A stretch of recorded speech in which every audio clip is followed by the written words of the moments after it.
허리, 무릎, 관절 통증, 나이 들어서 당연한 거지 하고 참고 계신가요? 그런데 사실 나이가 원인이 아닐 수도 있다는 사실 알고 계셨나요? 최근 여러 재활의학 연구에서 하루 단 3분만 투자해도 통증 완화에 도움이 될 수 있다는 결과들이 보고되고 있습니다. 특히 꾸준히 실천한 분들 중 상당수가 약이나 주사 없이도 보행이 한결 편해졌다는 사례를 남기고 있어요.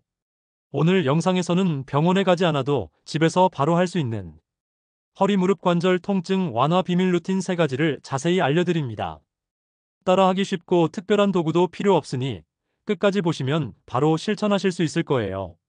작은 변화가 큰 차이를 만드는 방법, 여러분의 건강한 노후를 위해 준비한 내용이니 도움이 되신다면 좋아요와 구독도 부탁드릴게요.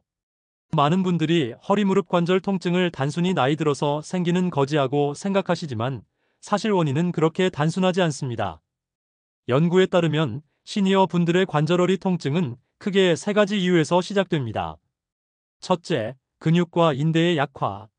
나이가 들면 관절을 잡아주는 근육과 인대가 점점 약해집니다. 특히 허벅지, 엉덩이, 종아리 근육이 약해지면 관절에 실리는 하중이 커져서 작은 움직임에도 쉽게 통증이 생깁니다. 그래서 평소에는 괜찮다가도 계단을 오르거나 앉았다 일어날 때 유독 심한 통증을 느끼는 경우가 많습니다. 둘째, 혈액순환 저하. 나이가 들수록 혈류 속도가 느려지고 혈액이 관절 주변까지 원활히 전달되지 않는 경우가 많습니다. 이렇게 되면 관절 주변에 노폐물과 염증 물질이 쌓이고 통증과 붓기가 더 심해질 수 있어요. 특히 오래 앉아 계신 뒤 일어날 때 쑤시는 느낌을 받는다면 혈액순환 저하가 원인일 가능성이 큽니다. 셋째, 생활 습관의 영향. 오랫동안 무릎과 허리를 반복적으로 사용하는 습관, 바르지 않은 자세, 장시간 앉아있기, 수분 섭취 부족 등이 통증을 악화시킵니다. 특히 물을 적게 마시면 관절 사이를 보호하는 윤활액이 줄어 작은 움직임에도 뻣뻣하고 통증을 쉽게 느끼게 돼요. 여기서 중요한 포인트가 하나 있습니다. 많은 분들이 통증이 있는 부위만 계속 주무르거나 찜질하곤 하시는데 그것만으로는 큰 효과를 보기 어렵다는 거예요. 왜냐하면 허리, 무릎, 발목은 근육과 신경, 혈관으로 모두 연결돼 있기 때문이에요. 예를 들어 무릎이 아픈데 원인은 허벅지 근육의 긴장이나 발바닥 신경 압박에서 시작되는 경우도 많습니다. 즉, 통증을 줄이려면 주변 근육을 이완시키고 혈류를 개선하는 접근이 필요합니다. 물론 약물이나 주사 치료가 일시적인 통증 완화에 도움을 줄 수는 있습니다. 하지만 효과가 오래가지 않는다는 점이 문제죠. 그래서 요즘은 병원 치료와 함께 집에서 할 수 있는 보조 루틴을 병행하는 방법이 권장되고 있습니다. 이런 간단한 루틴만 꾸준히 실천해도 통증 완화 가능성을 크게 높일 수 있어요. 허리, 무릎, 관절 통증을 잡으려면 아픈 부위만 주무르는 것보다 혈액순환을 원활하게 하고 주변 근육을 함께 풀어주는 것이 훨씬 중요합니다. 오늘 알려드릴 방법은 바로 포인트 마사지 3종 세트예요. 특별한 장비도 힘든 운동도 필요 없습니다. 집에서 하루 단 3분만 투자하시면 됩니다. 이 3가지 루틴을 꾸준히 해주시면 어떤 변화가 생길까요? 첫째, 굳어있던 근육을 부드럽게 풀어 관절 주변의 압박을 완화해줍니다. 둘째, 혈액순환이 촉진돼 붓기와 통증이 줄어들고 관절이 한결 편안해집니다. 셋째, 주변 신경을 자극해 통증 신호를 완화하고 회복력을 높여주는 효과가 있습니다. 마지막으로 허리 무릎발을 잇는 주요 부위를 함께 풀어주기 때문에 몸 전체의 움직임이 한결 자연스러워집니다. 즉, 오늘 알려드릴 루틴을 꾸준히 실천하시면 단순히 통증만 완화되는 게 아니라 생활 전반의 편안함까지도 크게 달라질 수 있다는 뜻이에요. 게다가 이 3가지 방법은 누워서, 앉아서, TV를 보면서도 손쉽게 할 수 있습니다. 잠깐만 시간을 내서 해보셔도 몸이 한결 가벼워지는 변화를 직접 느끼실 수 있을 거예요. 이제부터 각각의 방법을 하나씩 구체적으로 알려드리겠습니다. 허리가 아프다고 허리만, 무릎이 아프다고 무릎만 주물러 보신 적 있으시죠? 그런데 이런 방법은 생각보다 효과가 제한적일 수 있습니다. 특히 허벅지 앞쪽 근육, 대퇴사두근은 골반과 무릎을 연결하는 핵심 근육이에요. 여기가 뭉치면 허리, 골반, 심지어 무릎까지 통증이 퍼질 수 있습니다. 그래서 이 부위를 풀어주는 것만으로도 전체 움직임이 한결 편해질 수 있어요. 먼저 의자에 앉아 배와 허벅지가 만나는 부분을 손으로 만져보세요. 단단한 뼈가 만져질 거예요. 그 아래쪽 부드러운 근육이 바로 포인트입니다. 손가락이나 엄지로 약간 아픈 듯 시원하다 싶을 정도로 꾹 눌러주세요. 그 상태에서 위아래로 부드럽게 문지르며 1분간 마사지합니다. 반대쪽 허벅지도 동일하게 해주시면 됩니다. 서울에 사는 70대 이모 씨는 허리 통증 때문에 계단 오르기가 힘들어 매일 엘리베이터를 탔는데요. 허벅지 앞쪽 마사지를 2주간 꾸준히 실천한 뒤 계단을 오를 때 무릎과 허리가 훨씬 편해졌다고 합니다. 비슷한 경험을 공유하는 시니어 후기들도 커뮤니티에서 꾸준히 보고되고 있어요. 발바닥은 온몸에 신경 반사구가 몰려있는 부위라 작은 자극만 줘도 전신 혈액순환과 통증 완화에 큰 도움이 됩니다. 특히 발바닥 중앙에 움푹 들어간 부위는 허리와 무릎 통증 완화에 효과적인 포인트로 알려져 있어요.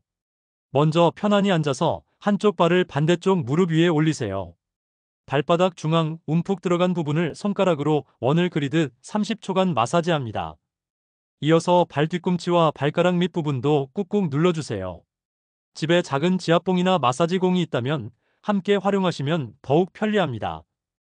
2015년 대한간호학회지에 실린 연구에서는 노인 여성 40명을 대상으로 6주간 발반사 마사지를 진행한 결과 통증 완화, 관절 강직 개선, 수면의 질 향상, 세 가지 모두에서 통계적으로 유의미한 효과가 보고됐습니다. 즉, 발바닥 마사지는 과학적으로도 검증된 방법이에요. 마지막 포인트는 바로 무릎 뒤 오금 마사지입니다. 무릎 뒤쪽 오목한 부분을 한의학에서는 위중혈이라고 부르는데요. 이곳은 하체 혈액순환의 핵심 경혈 포인트로 자극해주면 무릎 주변은 물론 허리와 엉덩이까지 이어진 신경 긴장을 완화하는 데 도움이 됩니다. 우선 의자에 앉아 무릎을 살짝 구부린 상태에서 준비하세요. 무릎 뒤 오목한 부분, 오금을 양손 엄지로 3초간 꾹 눌러줍니다. 손을 천천히 떼고 다시 5회 반복해주세요. 이때 너무 강한 압력은 피하고 시원하다는 느낌까지만 자극하는 것이 중요합니다. 경기도에 거주하는 72세 조모 씨는 허리와 무릎 통증으로 걷기가 힘들었는데요. 무릎 뒤 오금을 하루 2회씩 2주간 마사지한 뒤 걷는 시간이 눈에 띄게 늘어나고 계단 오르기도 훨씬 수월해졌다고 합니다. 이렇게 허벅지 앞, 발바닥, 무릎 뒤, 오금 세 부위를 풀어주면 서로 연결된 근육과 신경이 함께 이완되면서 전체적인 통증 완화 가능성이 높아집니다. 특히 하루 단 3분 투자로 실천할 수 있다는 점에서 꾸준히 하기 좋습니다. 지금까지 알려드린 하루 3분 루틴은 간단하고 효과적인 방법이지만 몇 가지 주의할 점을 꼭 지켜주셔야 합니다. 조금만 신경 써주셔도 부작용을 피하고 훨씬 안전하게 실천하실 수 있어요. 하나씩 알려드릴게요. 첫째, 통증이 심한 날은 무리하지 마세요. 통증이 심하거나 관절 주변이 붓고 열감이 느껴진다면 그날은 마사지를 피하시는 게 좋습니다. 이럴 땐 억지로 자극하기보다 냉찜질을 먼저 해서 염증을 가라앉힌 뒤 상태가 호전되면 다시 시작하시는 걸 권장해요. 둘째, 압력 조절이 가장 중요합니다. 마사지할 때는 시원하다는 느낌까지만 눌러주시는 게 가장 효과적이에요. 아프다라고 느껴질 정도로 강하게 자극하면 오히려 근육 긴장과 염증을 악화시킬 수 있습니다. 손가락으로 일정한 힘을 주기 어려우신 분들은 작은 마사지공이나 지압봉을 활용하시면 훨씬 편리해요. 셋째, 당뇨나 골다공증 환자분들은 꼭 주의하셔야 합니다. 당뇨가 있으신 분들은 발끝 손끝 같은 말초 감각이 둔해질 수 있어서 압력을 과도하게 주면 피부 손상이 생길 위험이 있습니다. 골다공증 환자분들은 뼈가 약하기 때문에 너무 강한 자극을 피하시고 가능하면 전문가와 상담 후 시작하는 게 좋아요. 넷째, 마사지 전후에는 온찜질과 스트레칭을 병행하세요. 마사지 전 따뜻한 수건으로 해당 부위를 2~3분간 데워주시면 근육이 더 쉽게 이완돼서 효과가 좋아집니다. 마사지가 끝난 뒤에는 간단한 스트레칭을 해주시거나 하루 5분에서 10분 정도 가볍게 걷기를 병행하시면 통증 완화 효과가 배가 됩니다. 다섯째, 하루 3분이라도 꾸준함이 핵심입니다. 한 번 했다고 바로 통증이 완전히 사라지는 건 아니에요. 중요한 건 매일 조금씩 꾸준히 해주시는 겁니다. 실제로 연구에서도 하루 3분씩 2주 이상 실천했을 때 유의미한 개선 효과가 나타났다는 결과가 있습니다. 여섯째, 전문가 상담이 필요한 경우도 있습니다. 만약 관절 모양이 변형되거나 걷기가 힘들 정도로 통증이 심하게 지속된다면 단순한 마사지만으로는 한계가 있을 수 있어요. 이런 경우에는 정형외과나 재활의학과에서 정확한 진단을 함께 받으시는 게 안전합니다. 마지막으로 한 줄 팁을 드릴게요. 마사지 자체보다 중요한 건 내 몸 상태에 맞게 조절하는 것이에요. 무리하지 않고 조금씩 부드럽게 그리고 꾸준히 실천하는 게 가장 안전하면서도 효과적인 방법입니다. 오늘 알려드린 하루 3분 루틴 직접 해보시고 몸의 변화를 느껴보세요. 여러분의 건강한 노후를 진심으로 응원합니다. 도움이 되셨다면 좋아요와 구독도 부탁드릴게요.